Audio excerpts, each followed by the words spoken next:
शिक्षित भी हूँ और अभी ग्रेजुएशन करके अब सिविल सर्विसेज का तैयारी भी कर रहे थे। तो जनता लोग का ही डिमांड हुआ कि भैया आप एक बार लेकिन इस वार्ड से खड़े होइए, आप जैसे लड़कों की यहाँ पे हमको ज़रूरत है जो कि गरीब लोगों के प्रति वो अपना समर्पण करे।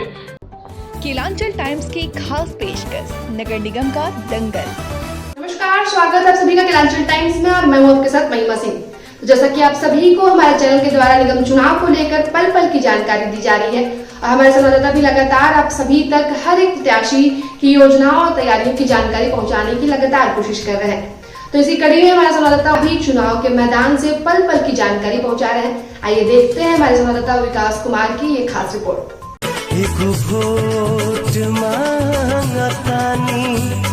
रउआ से सिर नवा के अपन धर्म निभाई पटना में फेर जाके वोट मांगतानी रउआ से सिर नवा के एगो वोट मांगतानी रउआ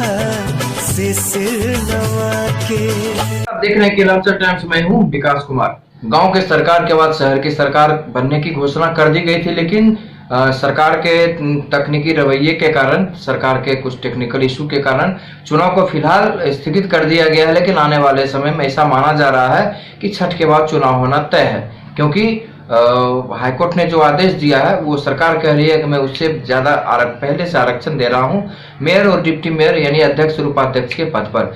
आज इसी कड़ी में हमारे साथ हम मौजूद हैं भागलपुर नगर निगम क्षेत्र के वार्ड संख्या 25 में 25 से प्रत्याशी हमारे साथ हैं अंकित सुबोध जी। सर, हमारे चैनल में आपका स्वागत है। जी बहुत बहुत धन्यवाद आप लोगों का। सर, आपका चुनाव लड़ने का मुख्य उद्देश्य क्या है? मेरा चुनाव लड़ने का मुख्य उद्देश्य है कि जितने भी यहाँ पे गरीब जनता लोग हैं जो कि बीपीएल कार्ड रहे, मतलब राशन कार्ड वगैरह और वृद्धा पेंशन जो लोग वांछित हैं, तो अभी जो फिलहाल में जो वार्ड पार्षद है जो भी हैं उनका काम करने का तरीका कुछ सही नहीं लगा। हम चाहते हैं कि इन लोगों को शुरुआत में ही अगर इनका काम ठीक तरह से करा दिया जाए तो ये लोगों को 5 साल तक झेलने का जरूरत ना पड़े। अब कुछ समय के बाद एक बार आधार कार्ड लेते हैं, फिर वोटर कार्ड लेते हैं, फिर फोटो लेते हैं, ये करते करते गरीब लोगों को 5 साल ठहरा दिया जाता है। इसके बाद फिर जब चुनाव का समय आता है तब फिर आपका बना देंगे ये कर देंगे। ऐसा कुछ नहीं। मेरा जो कॉन्सेप्ट रहेगा वो अगर मैं जीत जाता हूँ अपने वार्ड से तो मैं सबसे पहले काम करूँगा, एक लाइन तैयार करूँगा।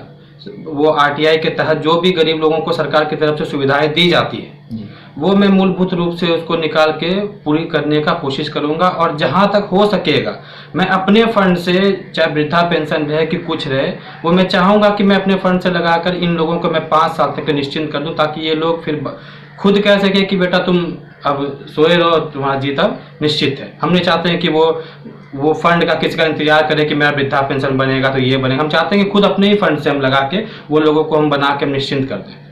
और जो भी मूलभूत समस्याएं होंगी, जैसे गरीब लोग हैं, किसी को यहाँ मायागंज में दिक्कत हो जाता है, गरीब होने की वजह से उनको यहाँ पे बहुत तरह की असुविधाएं का सामना करना पड़ता है, वो मेरे तरफ से इन लोगों की समस्या को मैं सॉल्व करने की कोशिश करूँगा। सर, जनता अंकित सुबोध को वोट क्यों देगी? एक तो सबसे पहले हम जो खंजरपुर समाज में रह रहे हैं, 25 नंबर वार्ड और 26 मेरा दोनों में घर है जी। तो पिताजी दादाजी की इतनी अच्छी छवि यहाँ बनी हुई है तो हर वर्ग के लोग यहाँ जितने भी हैं, चाहे छोटे हैं बड़े हैं, सबको उतना ही इज्जत सम्मान हमारे परिवार के द्वारा। और इसके बाद हमारी कोई दिक्कत नहीं है और शिक्षित भी हूँ और अभी ग्रेजुएशन करके अब सिविल सर्विसेज का तैयारी भी कर रहे थे। तो जनता लोग का ही डिमांड हुआ कि भैया आप एक बार लेकिन इस वार्ड से खड़े होइए, आप जैसे लड़कों की यहाँ पे हमको ज़रूरत है जो कि गरीब लोगों के प्रति वो अपना समर्पण करे। तो इस वजह से थोड़ा जनता की डिमांड की वजह से हमको उतरना पड़ा इस फील्ड में। जनता सर अगर मौका दे देती है तो आप 3 ऐसा कौन कौन सा काम करेंगे जो कि आप तुरंत करेंगे?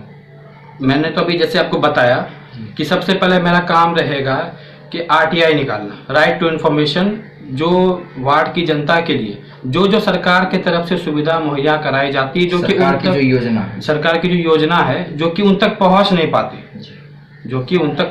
पाती, और ये सब चीज से वो लोग वंचित हो जाते हैं। तो मेरी वही उस पर सबसे ज़्यादा मेरी फोकस रहेगी।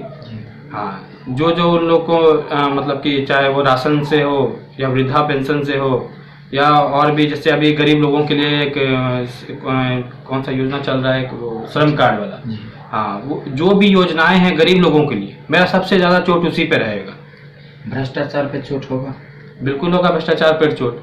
अगर हमारे समाज में या वार्ड में, चाहे वो राशन की दुकान हो या फिर वो जैसे माध्यमिक विद्यालय वगैरह सब जो आती हैं, हाँ, आंगनवाड़ी का जो भी स्कूल वगैरह सब है, तो हम चाहेंगे कि पर डे अगर हम संडेस अगर घूमने जाते हैं तो मेरा 1 घंटा निरीक्षण उसी में जाएगा कि किस टाइप का बच्चे लोगों को खाना दिया जा रहा है, पढ़ाई की क्या व्यवस्था है, टीचर जो आ रहे हैं वो प्रेजेंट हो रहे हैं कि नहीं हो रहे हैं, क्या वो बच्चे लोग किस टाइप से पढ़ रहे हैं, ये मेरा पर डे का वहाँ पे रहेगा।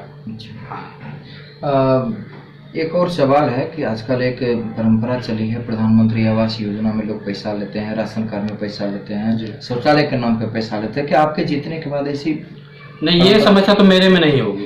ये चीज तो हम दावा एकदम अभी आपके कैमरे के माध्यम से भी कह रहे हैं, जो भी बिचौलिए इसमें पैसा खाते हैं वो गलत खाते हैं, वो खा के उन लोगों का पैसा कुछ काम नहीं होता है। लेकिन हम अगर बनते हैं तो जहां से भी इसका काम होता है, जिस विभाग से इन लोगों का काम होगा, प्रधानमंत्री आवास योजना या चाहे जो भी योजनाएं वगैरह हैं, वो मेरे तरफ से एकदम 100% हम अपना देंगे और चाहेंगे जितना जल्द से जल्द वो लोग ये इन लोगों का काम हो के ये लोग निश्चिंत हो जाए। सर, आपके नाम पे आपके मित्र कोई पैसा उठा लेंगे तो क्या करेंगे? नहीं, ये सिस्टम तो नहीं रहेगा। अगर खुद नहीं, जहाँ जितने जो भी योजनाएं हैं जिनको मिलना है, वो मैं खुद जाकर उनके घर में वहाँ बैठ के उनका कलेक्शन करके और उन लोग को सख्त हिदायत दे दूंगा कि तीसरा पार्टी या सेकंड पार्टी इसमें कोई नहीं है, कोई पैसा नहीं देना है, कुछ नहीं देना है, जो भी काम होगा मेरे माध्यम से काम होगा। और जो भी मेरे नाम से पैसा उठाएगा हमको डायरेक्ट फोन करना है कि भैया ऐसे ऐसे आपके मित्र आए हुए हैं, आपके नाम से पैसा ले रहे हैं, उन पे आप कानूनी कार्रवाई कर सकते हैं। हाँ, नहीं वो, हाँ, ये मतलब वो तो सेकेंडरी ऑप्शन होता है, लेकिन कोशिश मेरा 99% मतलब 100% नहीं बोलते, 99% ये रहेगा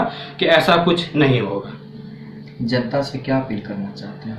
जनता से ये अपील करना चाहते हैं कि आपके समाज का मैं बच्चा हूँ, आप हमारे परिवार से वाकिफ़ हैं, सब चीज़ से वाकिफ़ हैं, ना कोई इज्जत में मैंने कभी कुछ गलत काम किया या फिर सम्मान, ऐसा एकदम शुरू से ही अच्छा व्यवहार बनाए रखा हूँ जनता के साथ। तो एक बार चाहता हूँ कि जनता मालिक एक बार सहयोग हमको करे, फिर वो खुद कहेंगे कि नहीं, ये जो इस बार अपने बेटे को मैंने सही चुना है, और याद रखेगी जनता। गली गली में कहीं सड़क नहीं है, गली गली में जहाँ सड़क नहीं है, क्योंकि वार्ड पार्षद को नगर निगम से फंड लेने के लिए फाइट करना पड़ता है, थोड़ा एफर्ट लगाना पड़ता है, जो कि वो नहीं लगाते, सोचते हैं जो इजी वे में फंड आता है उसको करा के निकल जाते हैं।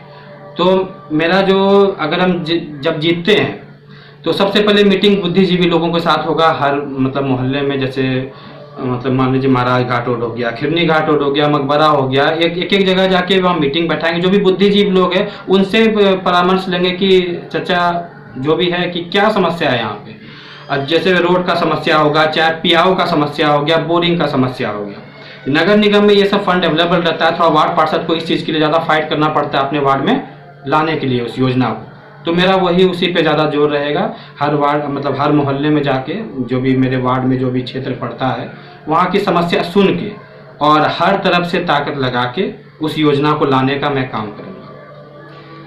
हमारी बात हो रही थी अंकित सुबोध जी से, युवा हैं, कर्मठ हैं, शिक्षित भी हैं, और इनका सबसे बड़ा जो बात लगा, अच्छा बात लगा कि इन्होंने कहा कि मैं जो भी सामाजिक कार्य करूंगा, सामाजिक विकास कार्य करूंगा, समाज के प्रबुद्ध लोगों से मिलकर, हर मोहल्ले के लोगों से मिलकर अपनी बात रखूंगा और उनके सलाह मशविरा से ही काम करूंगा। कैमरा पर्सन प्रवीण कुमार के साथ विकास कुमार की खास रिपोर्ट। अरे ये कब भैया ऐसे वीडियो देखे जा रहे हो? तनका सब्सक्राइब कर लो और हाँ, घंटा का बटन जरूर दबाना, तब हमारे वीडियो का नोटिफिकेशन सबसे पहले मिलेगा। यहाँ वहाँ का देखा तो हम तो क्या ही कहते हैं, जल्दी दबाओ।